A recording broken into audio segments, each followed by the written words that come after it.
உங்களுக்காக இன்றைய செய்தி. நல்லா இருக்கிறீங்களா?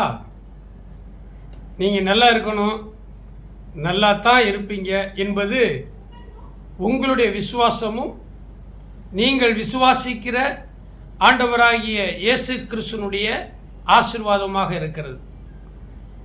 நேற்றைக்கும் நீங்கள் இந்த காணொளி பதிவை பார்த்துருப்பீங்க.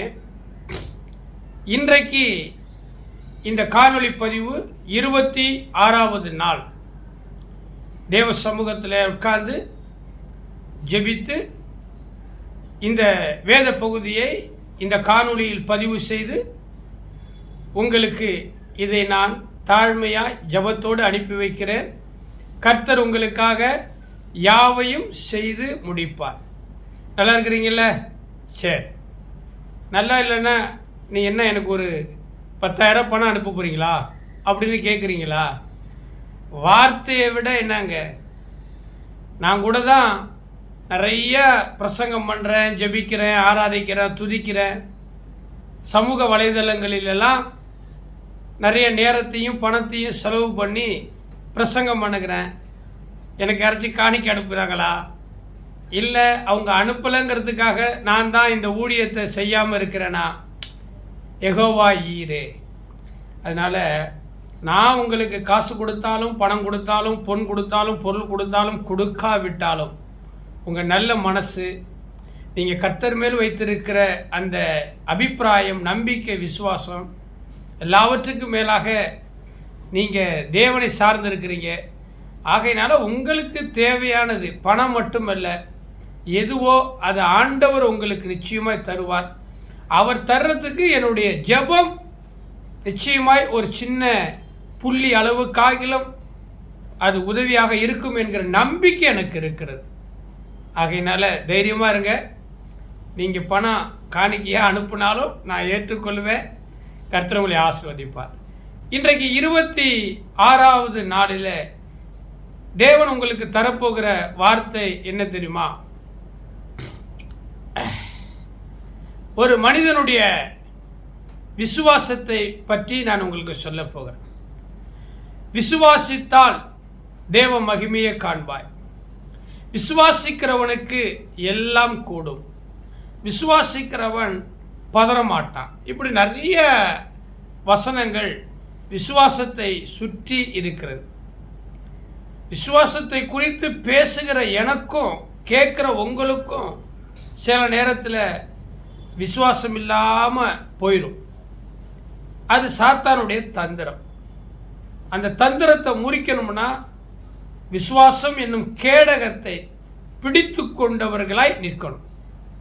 இங்கே யோவான் 4ஆம் அதிகாரத்தில் நான் ஒரு சம்பவத்தை உங்களுக்கு நான் சொல்ல போகிறேன்.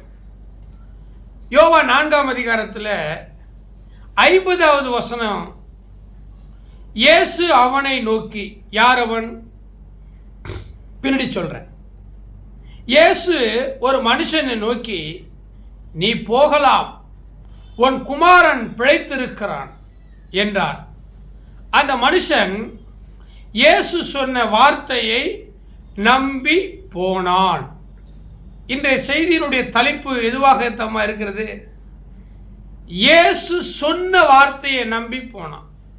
இன்றைக்கு நிறைய பேர் சொல்கிறாங்க, நம்ப முடியல. நீ போ பிரதர், நீ வீட்டுக்கு போய் சேர்றதுக்குள்ள நான் ஜிபேயில் அக்கௌண்ட்டில் பணத்தை அனுப்பிடுறேன், நீ போங்க அப்படிம்பாங்க. மறந்துடுவாங்க. ஆமாம் சிஸ்டர், நீங்கள் போங்க, நீங்கள் அந்த ஆஃபீஸுக்கு போகிறதுக்குள்ளே, இந்த ஸ்கூல் காலேஜுக்கு போகிறதுக்குள்ளே நான் அவருக்கு ஃபோன் பண்ணி சொல்கிறேன், நீங்கள் போங்க, நான் ஃபோன் பண்ணி சொல்கிறேன், எல்லாம் நிறையா நல்லா நடக்கும், போங்க அப்படிம்பாங்க. ஃபோன் பண்ண மாட்டாங்க. நாமளும் அந்த மனுஷன் சொன்ன வார்த்தையை நம்பி, அந்த தலைவர் சொன்ன வார்த்தையை நம்பி, அந்த பிஷப், அந்த பாஸ்டர், யாரோ ஒருத்தர் சொன்ன வார்த்தையை நம்பி போயிடுவோம். நான் வார்த்தையை நம்ப வேண்டாம்னு சொல்லலை, வார்த்தையை நம்புங்க. ஆனால் அது யாருடைய வார்த்தை நம்ப வேண்டுமோ அந்த வார்த்தையை நம்பினாதான் அது பலன். இங்கே பாருங்க, அந்த 4ஆம் அதிகாரத்தில் 46வது வசனத்தில் இயேசு தாம் தண்ணீரை திராட்சை ரசமாக்கின கலிலியோவில் உள்ள கானா ஊருக்கு மறுபடியும் வந்தார். இயேசு கிறிஸ்து தன்னுடைய வாழ்க்கையில முதல்ல செய்த அற்புதம் கானா ஊர் கல்யாண வீட்டில் சாதாரண ஒரு தண்ணியை திராட்சை ரசமாய் மாற்றினார். ருசியான ஒரு திராட்சை ரசம். முந்தின திராட்சை ரசத்தை பார்க்கலும் பிந்தின திராட்சை ரசம் அபூர்வமாய் மகிமையாக இருந்தது. இயேசு கிறிஸ்து தன்னுடைய ஊழியத்தின் நாட்களில் முதலாக அவர் செய்த அற்புதம் அந்த திராட்சை ரசத்தின் அற்புதம் தான். அப்படிதான் பைபிளில் பதிவு செய்யப்பட்டிருக்கிறது. அந்த ஊருக்கு மறுபடியும் இயேசு வந்தார். அப்பொழுது கப்பர் நகூமில் ராஜாவின் மனுஷரில் ஒருவனுடைய குமாரன் வியாதியாய் இருந்தார்.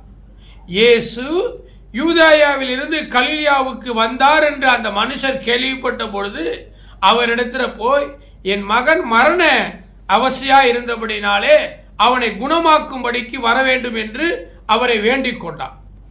அவனுக்கு ஒரு குழந்தை பிள்ளை வியாதியா இருக்கிறான்.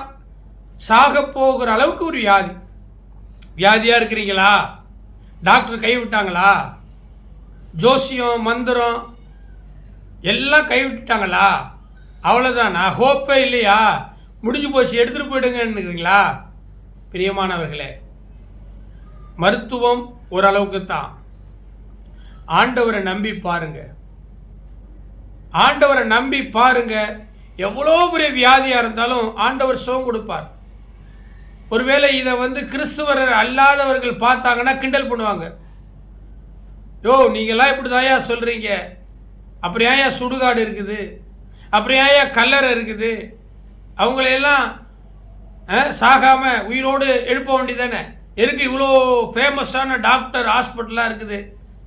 நீங்கள் இப்படி தான் சொல்லி ஜனங்களை குழப்புறீங்க, ஏமாத்துறீங்க அப்படின்னு இயேசுவின் மீது நம்பிக்கை இல்லாதவங்க சொல்லுவாங்க. ஆண்டவர் மரிக்க மாட்டார்னு சொல்லலை, மரித்தாலும் பிழைப்பான்னு சொல்லியிருக்கிறார்.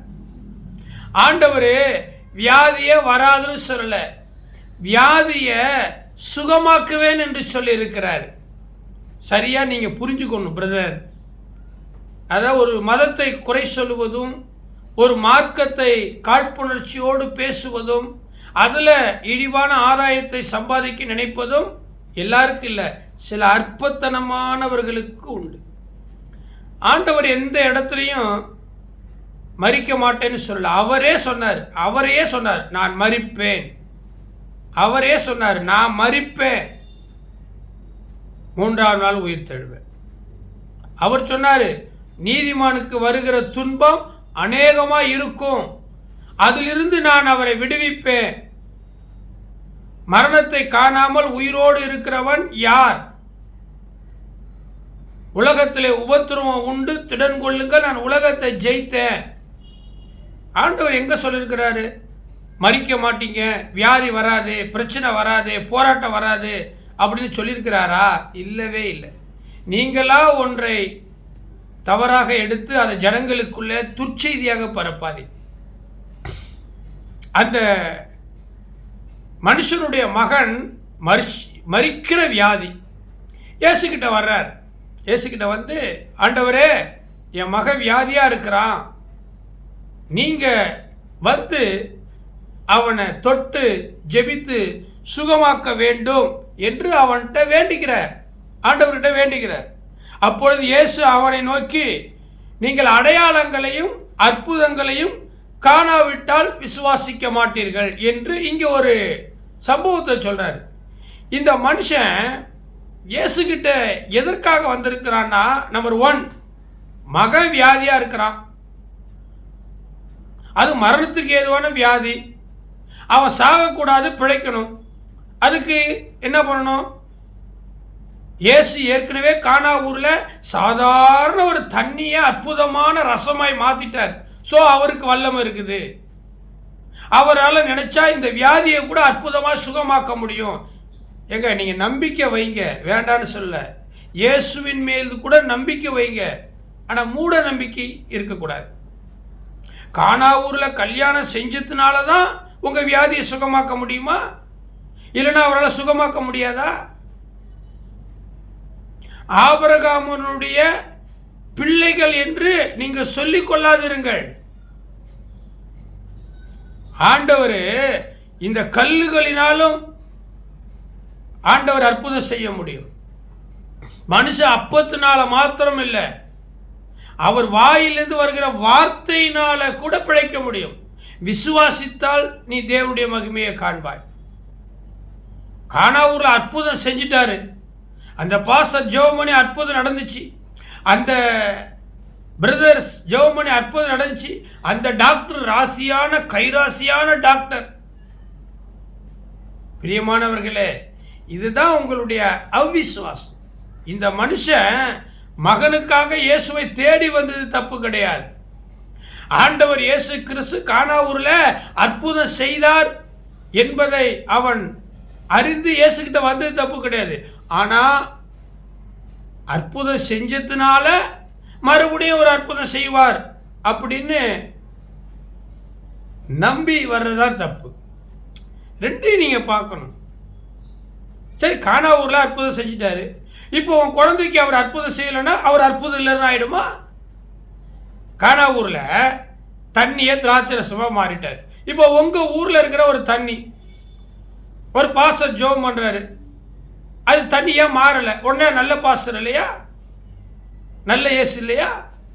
பிரியமானவர்களே, நீங்க அற்புதங்களையும் அதிசயங்களும் நடந்தாதான் அது சபை அப்படின்னு தப்பா நினைக்கிறீங்க. கை வைக்கணும், அப்படியே ஆடி பட பட பட பட பட கீழே விழணும், அப்பதான் அந்த பாஸ்டருக்கு வரம் இருக்குது, வல்லமை இருக்குது. உலகத்தாருக்கும் உங்களுக்கு வித்தியாசம் இல்லை. அற்புதங்களுக்கும் அதிசயங்களுக்கும் தான் ஆண்டவர் இயேசுவா. இந்த மனுஷனை பாருங்க,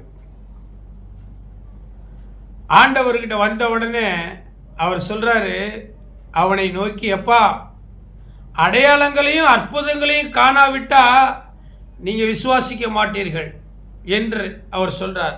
அதற்கு ராஜாவின் மனுஷன், ஆண்டவரே என் பிள்ளை சாகரத்துக்குள்ள வர வேண்டும், அவனுக்கு அவனுடைய பிள்ளையை காப்பாற்றணும். சரிதான், உங்களுக்கு உங்க பிரச்சனை முடிஞ்சிடணும், அவ்வளவுதான், உங்க வேலை முடிஞ்சிச்சுன்னு, அவ்வளவுதான். கை கழுவிட்டு நீங்க பாட்டில் போயிட்டு இருப்பீங்க. யார் எப்படியானா உங்களுக்கு என்ன? இன்னைக்கு அப்படி நிறைய பேர் நடக்கிறாங்க பிரதர். ஆமா, சபைக்கு வருவாங்க, வேலை இல்லை, ஜெபமனுங்க பாஸ்டர், ஜெபமனுங்க சிஸ்டர், வேலை இல்லைம்பாங்க. ஜெபம் பண்ணுவோம், ஒரு வேலை கிடைச்சிரும், சபைக்கு வரமாட்டாங்க. என்னம்மா சபைக்கே உன்னை காணும்? ஐயா நீங்கள் ஜெபம் பண்ணீங்களா, எனக்கு ஒரு வேலை கிடைச்சிதா, எங்கள் முதலாளி லீவே கொடுக்க மாட்டார் ஐயா, ஞாயிற்றுக்கிழமை கூட சர்ச்சைக்கு வர முடியல, அந்த அளவுக்கு பிஸி. பார்த்தீங்களா? இதுக்கு தான் ஆண்டவர் அடுத்த கட்ட லெவலுக்கு கொண்டு போக மாட்டார். பிரியமானவர்களே, உங்களுடைய ஜெபம் கேட்கப்படும்.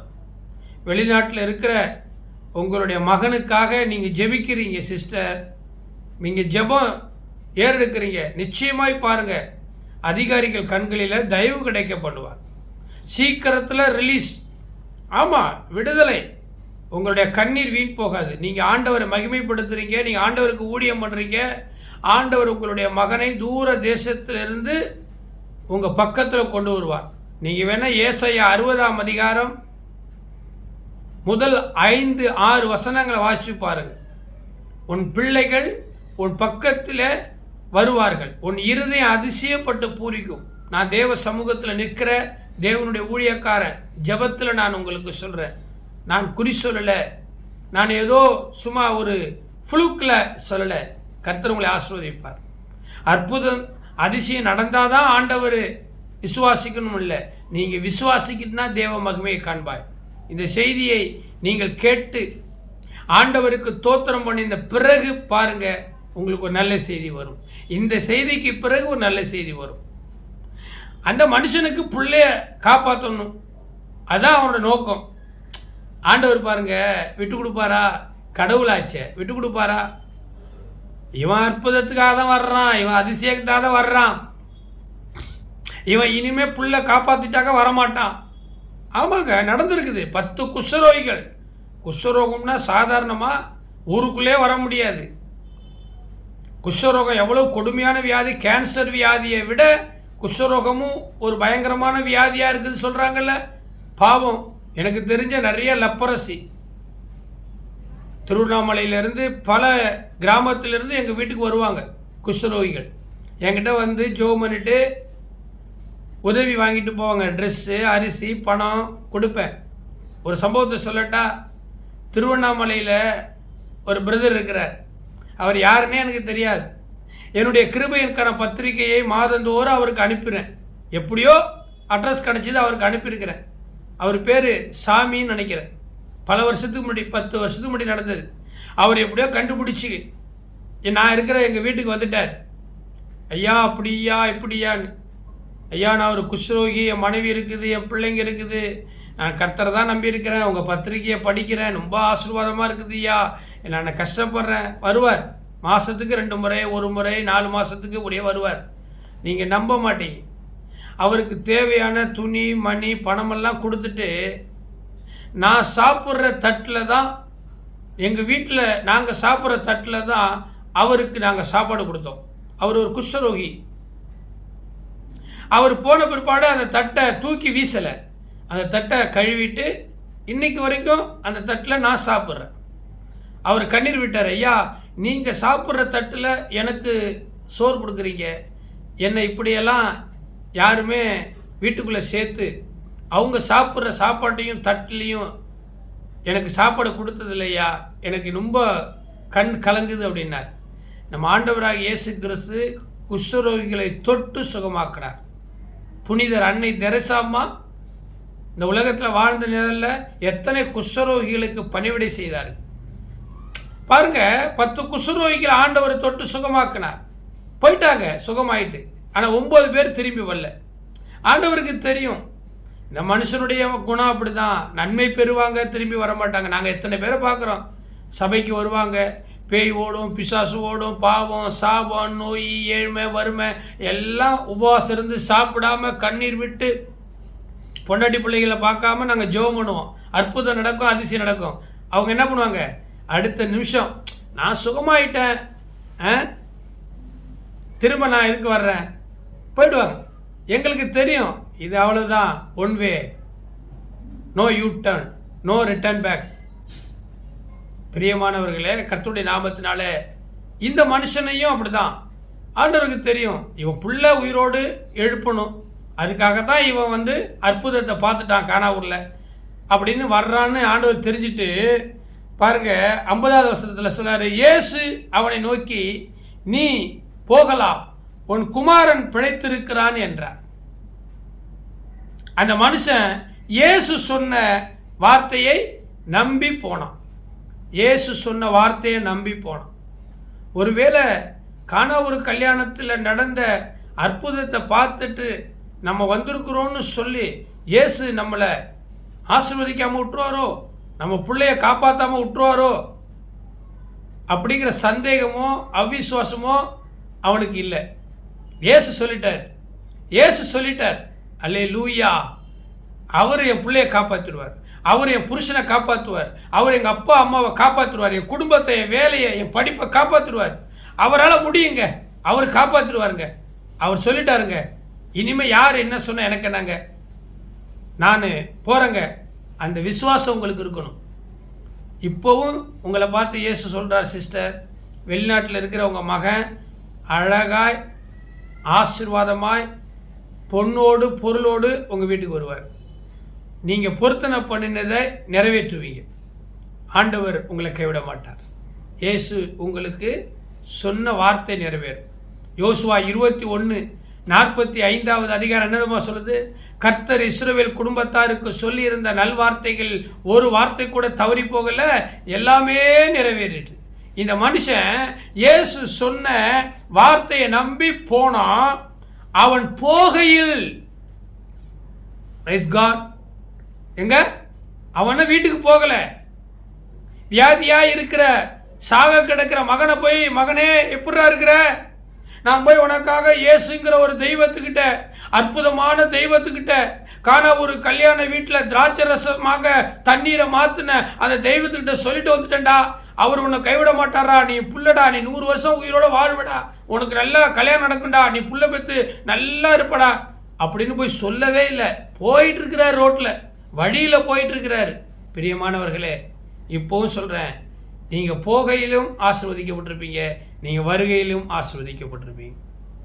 அவன் போகையில் அவனுடைய ஊழியக்காரர் அவனுக்கு எதிர்கொண்டு வந்து உம்முடைய குமாரன் பிழைத்திருக்கிறான் என்று அறிவித்தான். கையை தட்டி ஒரு ஆமென் சொல்லுங்க. வீட்டுக்குள்ள போகல, ரோட்ல போயிட்டு இருக்கும்போது வேகமா ஒருத்த ஓடி வர்றான். எப்படி இருக்கும்? புள்ள உயிருக்கு போராடிக்கிட்டு இருக்கிறான். அப்பா கடவுள்கிட்ட போயிட்டு சாமி கும்பிட்டு வர்றாரு. சாமி தெய்வம் சொன்ன வார்த்தையை நம்பி அப்படியே கற்பனையோடு வர்றான். என் பிள்ளை பொழைச்சிக்கும், என் பிள்ளை சாகாது, என் குடும்பம் நல்லா இருக்கும், எனக்கு வேலை கிடைக்கும், நான் நல்லா இருப்பேன் சந்தோஷத்தோடு. இல்லை, இந்த நேரத்தில் ஊருக்குள்ளேருந்து வீட்டிலேருந்து ஒருத்தர் தலை தறிக்க ஓடி வர்றான்னா எப்படி இருக்கும் மனசு? அப்பா திக்குன்னு இருக்கும். என்னாச்சோ ஏதாச்சோன்னு. தந்தி டெலகிராம், இப்போ அது இந்தியாவில் இல்லை. டெலகிராம் ஒரு காலத்தில் டெலகிராம் ஃபேமஸாக இருந்துச்சு. தந்தி வந்துச்சுன்னா அவ்வளோதான். ஐயோ யாரோ போயிட்டாங்களே. தந்தின்னா என்ன அர்த்தம்? ஷார்ட் மெசேஜ், அதிவிரைவாய் ஒரு தகவலை கடத்துறது, சொல்கிறதுக்கு தந்திங்கிற ஒரு கருவியை பயன்படுத்தினாங்க. இப்போ மின்னணு இயந்திரம் வந்துச்சு, இமெயில், இன்ஸ்டாகிராம், என்னென்னமோ வந்துச்சு. நம்மளுக்கு ஒரு தந்தி வந்துச்சு அப்படின்னா உடனே அது துக்க செய்தியாக தான் இருக்கும், அது ஏதோ மரண செய்தியாக தான் இருக்கும், அதில் ஏதோ ஒரு ஆபத்தானதாக இருக்கும் அப்படின்னு நினச்ச காலம் உண்டு. ஏன் டெலகிராம் தந்தியில் நல்ல செய்தி வராதா? இது நம்மளுடைய மூட நம்பிக்கை. இந்த அப்பாவுக்கு அப்படி இருந்திருக்கலாம்ல. பாருங்களேன், அவன் போகையில் அவனுக்கு ஊழியக்காரர் அவனுக்கு எதிர்கொண்டு வந்து உம்முடைய குமாரன் பிழைத்திருக்கிறான் என்று அறிவித்தான். அல்லேலூயா அப்படின்னு ஒரு சத்தம் வரும்.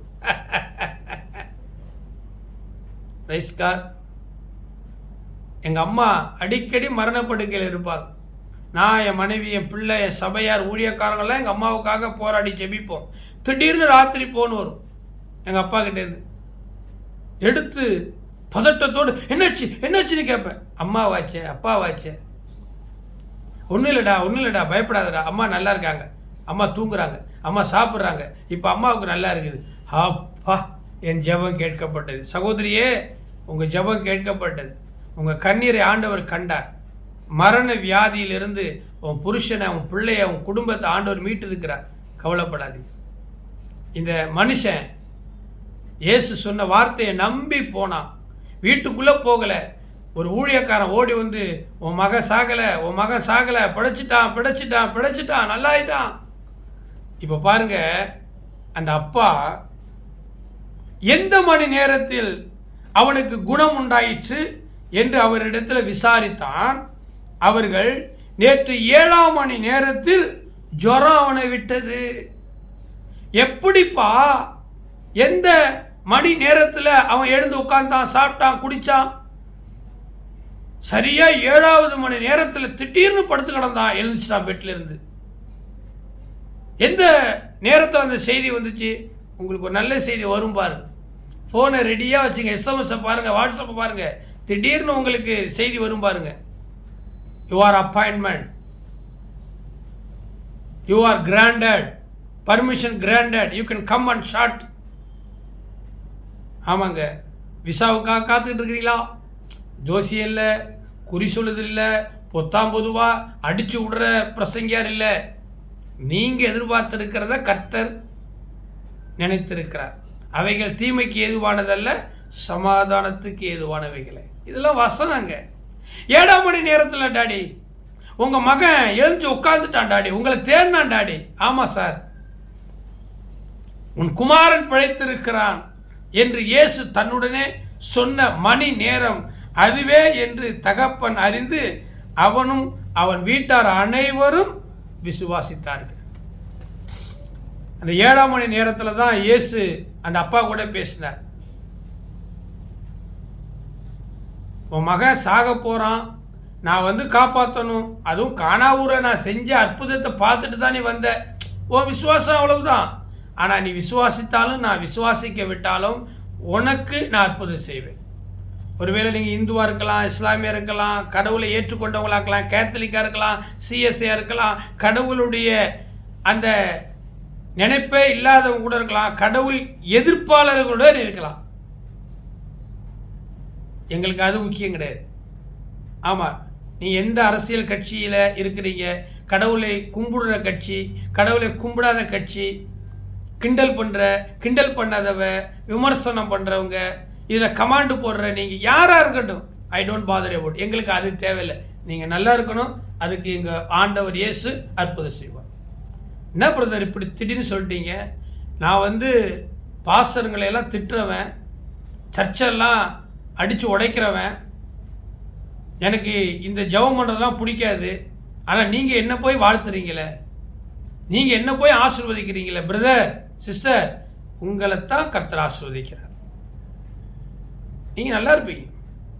ஆண்டவருக்கு மதமோ சாதியோ இனமோ மொழியோ பாவியோ நீதிமானோ, எனக்கு அந்த பேஷியாலிட்டி இருக்கலாம். நான் மனுஷன், நான் நல்லவன் கெட்டவன் பார்த்து பழகலாம், பேசலாம், கொடுக்கலாம், வாங்கலாம்.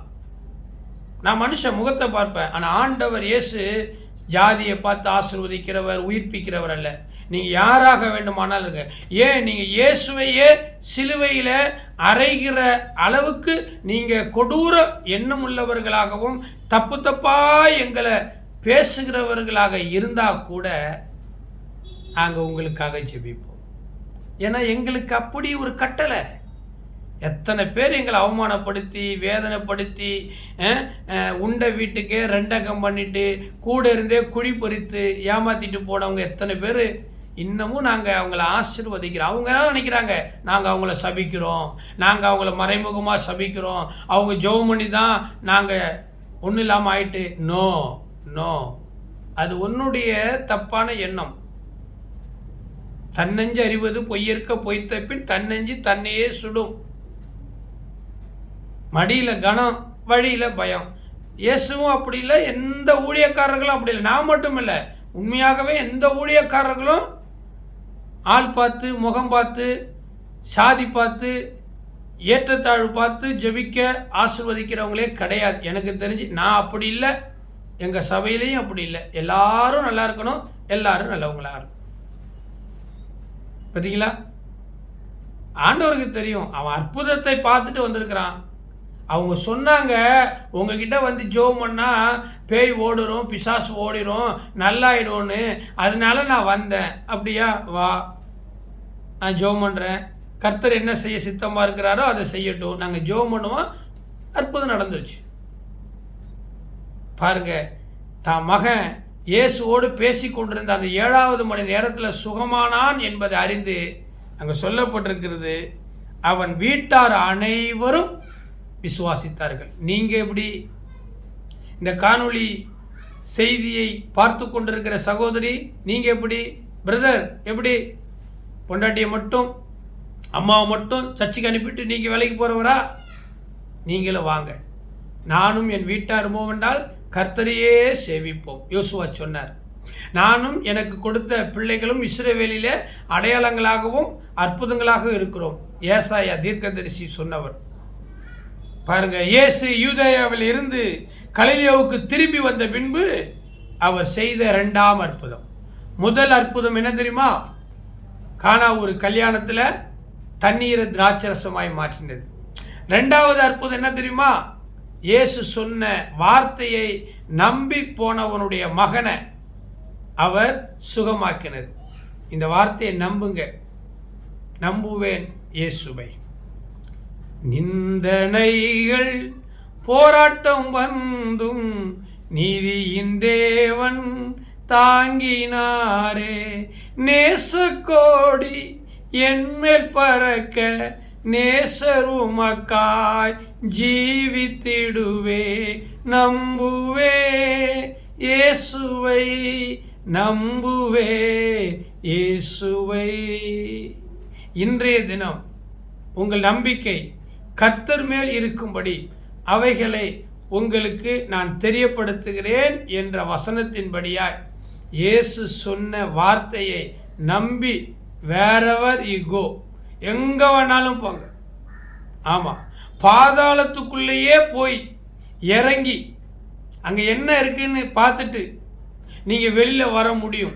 எஸ், ஆண்டவர் சொன்னா மாத்திரம். இயேசு சொன்ன சொல்லு காதோரமா இப்ப வந்து வந்து கேக்குதம்மா.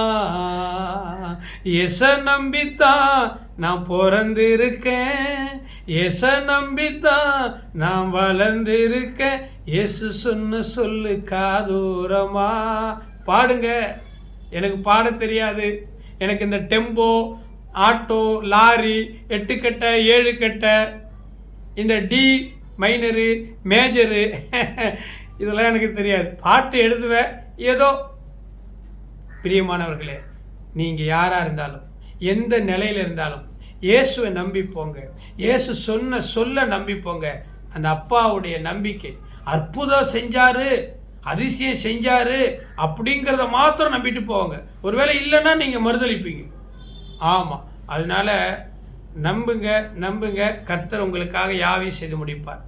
இந்த 26ஆம் நாள் காணொளி பதிவை பார்த்து கொண்டிருக்கிற உங்களுக்கு, நம்பிக்கையுடைய சிறைகளே அரணுக்கு திரும்புங்கள், இரட்டிப்பான நன்மை இன்றைக்கே தருவேன் என்று சொன்ன என்னுடைய பரமபிதாவாகிய தேவனுடைய நாமத்தினாலே உங்களை வாழ்த்துகிறேன். கர்த்தர் உங்களை ஆசீர்வதிப்பார். மீண்டும் நாளைய தினத்தில் இன்னொரு செய்தியோடு இதே காணொளி மூலமாய் கர்த்தருடைய ஊழியக்காரனாகிய நான் இயேசு சொன்ன வார்த்தையோடு காத்திருப்பேன். எனக்காக ஜெபித்துக் கொள்ளுங்க. God bless you, brother, sister. ஐயா ஸ்தோத்திரம். Praise God.